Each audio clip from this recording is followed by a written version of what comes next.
在这个风起云涌的科技宇宙里，辉达的 AI 晶片独霸着智能汽车的半壁江山。这颗 AI 晶片就像是汽车的大脑，让无数车厂趋之若鹜。然而，就在大家习以为常之际，一场出乎意料的闪电战似乎正在酝酿。两个在各自领域称霸的超级巨头正悄然联手，准备以一种全新的姿态，直指未来最神秘也最令人期待的 L5 完全自动驾驶。各位观众，大家好，欢迎来到一个专门分享未来趋势与最新科技的频道。我今天要说的正是台积电与索尼这对出人意料的组合。近日，根据台积电与索尼的联合声明，索尼将担任合资企业的多数股东兼控股方。此次合资企业的生产基地将设于日本熊本县古芝市的新建晶圆厂。索尼半导体制造的总投资额约为1800亿日元，约11.3亿美元。日本政府已于2026年4月批准最高600亿日元，约3.8亿美元的补贴，为此计划提供重要财政支撑。依据双方规划，合资企业的300毫米晶圆月产能目标为1万片，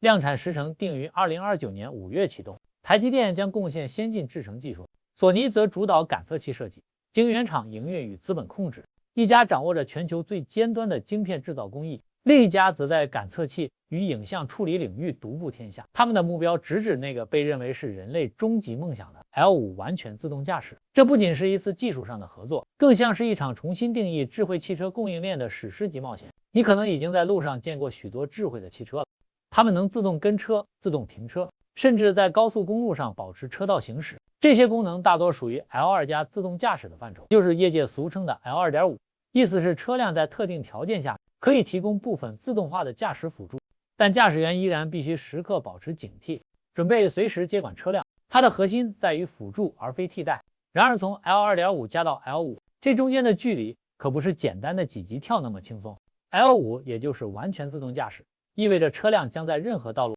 任何环境、任何天气条件下独立完成所有驾驶任务，不需要人类的任何介入，甚至不需要方向盘。这听起来就像科幻电影一样，但这正是人类长久以来的梦想。要实现 L5， 需要解决最核心的问题，莫过于车辆的感知与算力。车辆必须精准地感知周围环境，同时它还必须拥有超乎想象的算力，在毫秒之间处理海量数据，并做出正确的判断。这就是台积电与索尼联手的原因。台积电是全球晶圆代工领域的龙头，掌握着最尖端的半导体制造技术。对于需要处理海量即时数据的 L5 自动驾驶晶片来说，台积电的晶片能拥有更强大的算力，同时还能降低功耗，提高运算速度。而索尼呢，它在影像感测器领域的地位就像台积电在晶圆代工一样，常年稳居全球 CIS 龙头。全球几乎一半的智慧型手机都使用了索尼的感测器，从专业相机到工业应用，索尼的影像技术无处不在。对于自动驾驶来说，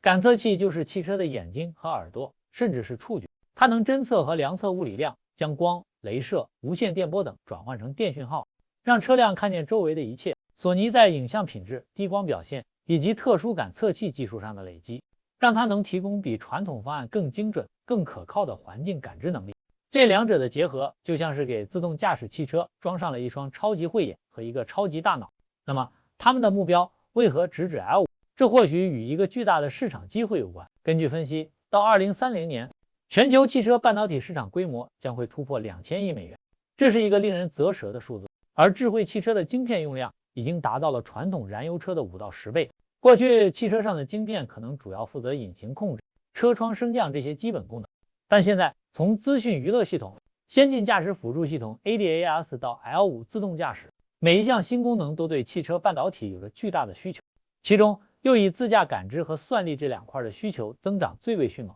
车厂需要更强大的晶片来处理来自雷达、光达、摄影机等感测器的海量数据，并在极短的时间内做出判断。现在辉达在这个市场上，尤其是在 L2.5 到 L4 的自动驾驶晶片领域，几乎是独占鳌头。它提供了强大的算力平台以及相对成熟的软体解决方案，让车厂省去了大量的研发时间。这也是为什么分析师会将台积电与索尼的结盟视为一场针对辉达的闪电战。他们并非要从辉达已经耕耘多年的 L2.5 市场中分一杯羹，而是直接将目光投向了更遥远也更具挑战性的 L5。台积电和索尼这一步如果成功，将不只是提供一个更强的晶片方案，它将会重新定义智慧汽车的供应链。还记得多年前，当 Google DeepMind 团队的 AlphaGo 横空出世，以惊人的表现击败了围棋世界冠军时，整个世界都为之震惊。当时很多人都在思考，为什么 AlphaGo 能做到人类无法企及的思考深度？除了演算法的创新，其中一个关键因素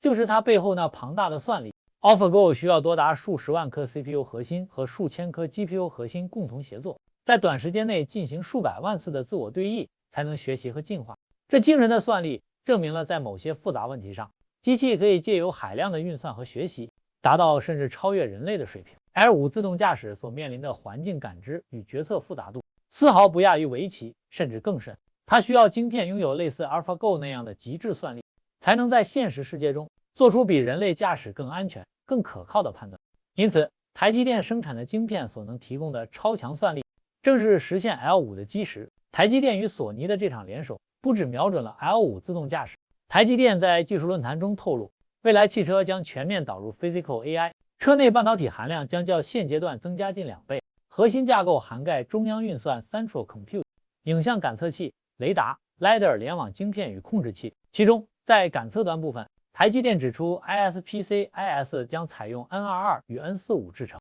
而雷达 RF 则将导入 N28 与 N16 制程。反映感测元件已成车用 AI 关键核心。人形机器人将是 Agentic AI 与 Physical AI 融合的重要应用。系统架构包含负责推理与决策的 AI 处理器 AP， 环境感知的 Sysmas 与 Radar LiDAR， 负责动作控制的 MCU 以及电源管理 PMIC 等。法人看好 Sony 与台积电此次合作，不仅代表日本半导体供应链重建再进一步，更像指全球感测器产业正式迈向 AI 感知时代。我们正在见证的，或许不仅仅是2家公司的合作，而是 L5 自动驾驶